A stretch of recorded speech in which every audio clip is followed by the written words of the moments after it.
All right, welcome back, Algebra 1, last video for 8.7. The last radical fact you need to know is that when you multiply the same radical to itself, so basically you square a square root, it ends up giving you back just the number inside. A radical times itself is equal to the number under the radical symbol called the radicand. So right here, since it's square root of 4, square root of 4 is the 4 itself without the radical is called the radicand. So radical 4 times radical 4 equals the square root of 16, and we know the square root of 16 is 4. It makes a lot of sense, because what is the square root of 4? It's 2. Square root of 4 is 2. 2 times 2 is 4. Let's look at it with one other. So let's do something that's not so obvious. Let's do something like square root of 7 times radical 7. Oops. And that's going to equal radical 49. And it turns out that the square root of 49 is 7. So we can take a shortcut here.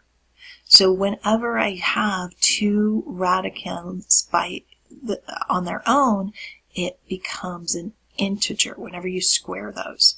So we're going to use that fact when we are simplifying radicals. Just a reminder, like in the last video, only radicals multiply or divide with other radicals. So don't mix your radicals with your integers or your whole number values. Right? They don't get along. All right, I'm going to go through these examples pretty quickly because I don't want to make this too long. So what we're going to do here is it's called rationalizing the denominator. So I am going to multiply that denominator. All this means is we don't want to leave these irrational numbers in a denominator. It's just the reason why is a little complicated. It has to do with the old style calculators a little bit, but there's also some other things when you get to geometry and when you get to a subject called trigonometry that it's important to do this step.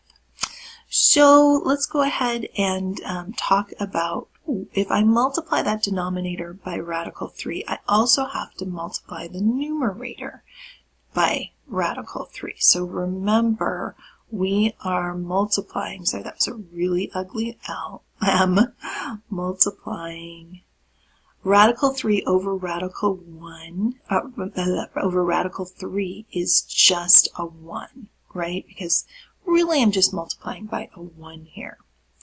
So watch what I get here. On the numerator, 2 times 3 gives me radical 6. In my denominator, using this rule I just used, bam, okay? And if that's kind of blowing your mind, it's just going to be 3. And we're actually done with this problem. But just a reminder, why does that work? Because I'm just taking a shortcut. I just don't want to write out all this. I just took a shortcut. Okay? So really when I'm rationalizing my denominator, I'm multiplying by a 1. I'm just changing the look of my denominator, but that also changes the number in my numerator as well.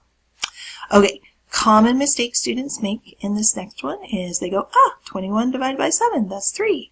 But remember, one's a radical and one's an integer, so you can't do that. So we're going to use this rationalizing the denominator trick. So I'm going to multiply the denominator by radical 7, numerator by radical 7.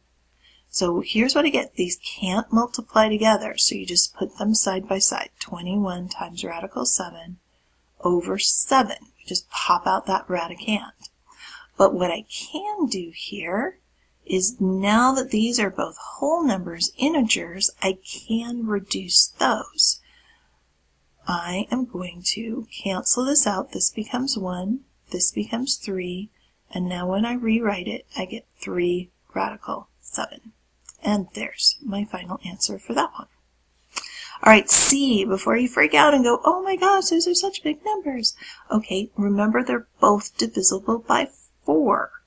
So I can divide this by 4, and I'm going to, actually it's radical 4, but it's the same idea. I'm going to do this in my head. I'm going to divide both of them by 4.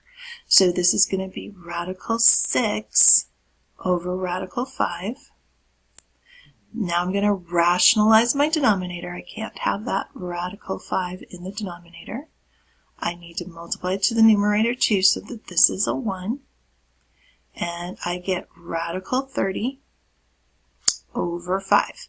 And that's it. I am done, because that don't make that mistake of dividing 5 into the 30, the radical 30. So it's not actually 30. Take your calculator. Square root of 30 is not 30, so you cannot divide there. All right, let's look at these last 3 examples. Actually, let me pause here, see if you guys have any questions, and then we'll look at the last 3 examples. All right, for these last 3 examples, they're actually very similar to the ones directly above them. So I'd like to challenge you to see if you can do these on your own. There's a couple different things you can do, but let's see if you guys can do these on your own, and then you can watch me do it if you just want to go ahead, okay? All right, so I'll pause it just for a second, try it on your own, and then you can check your answer with me. For D, there's 2 ways. Some of you might have chosen to reduce this first. I'm actually just going to do, because I'm going to show you just another way you could do it. These are small enough numbers. It's not like C, where they were really big numbers. I wanted to reduce those. Okay, so you could also do it this way. So I get radical 18 over 6. Okay, but now radical 18 has some factors. So the factors of 18 are 2 and 9 up. I think that's it right there. Okay, so the 9, so we're going to bring this down. I get radical 9 times radical 2 over 6.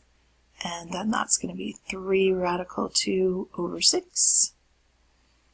And then these will reduce. So right here, 3 and 6 reduces. And that will be, let's see, this reduces to 1, this reduces to 2. So it's radical 2 over 2. So some of you might have done it this way, which was fine. And I'm going to show you the other way on this one, just because I'll let you guys decide which way you like better. So I'm going to retake this. I think I like this way better. I'm going to show you. I'm going to reduce it from the beginning, just like I just did. So this reduces to 1, and this reduces to 2. So that's going to be radical 1 over radical 2. Now, I know some of you might go, oh, but wait, the square root of 1 is 1. Don't do it yet. Promise, don't do that. Okay, so I'm now going to do radical 2, radical 2. So you'll see that's why. So I get radical 2 over 2. Same answer. You decide which method you liked better there. All right, so let me give you a moment to try E on your own. And let's see if you got the right answer. All right, so hopefully none of you did, oh, 18 divided by 18, that's 1, I'm done. No, because one's an 18, one's a radical 18, they're not the same value. So I'm going to do radical 18, and also in the numerator, radical 18. So we get 18, radical 18, over 18. Now these two are, we can cancel those. In fact, we can completely cancel those out. And I am just left with radical 18. That is my final answer.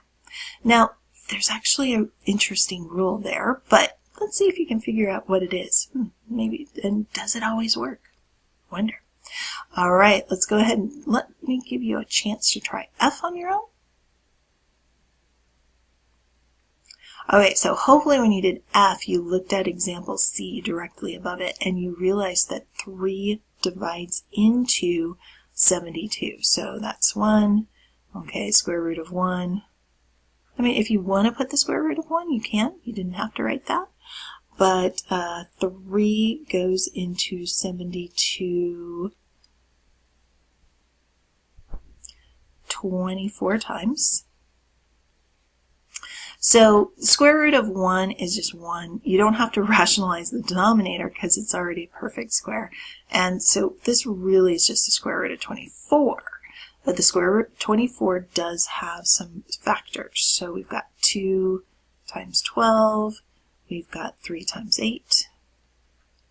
We have 4 times 6. And I think that's all of them. And so our greatest perfect square factor is 4. So I need to keep going here. So square root of 4 times the square root of 6 equals 2 radical 6. And I am done. All right, let me know if you have questions. Yep, I know, another long one, but I think it was worth it so you could see all the different examples.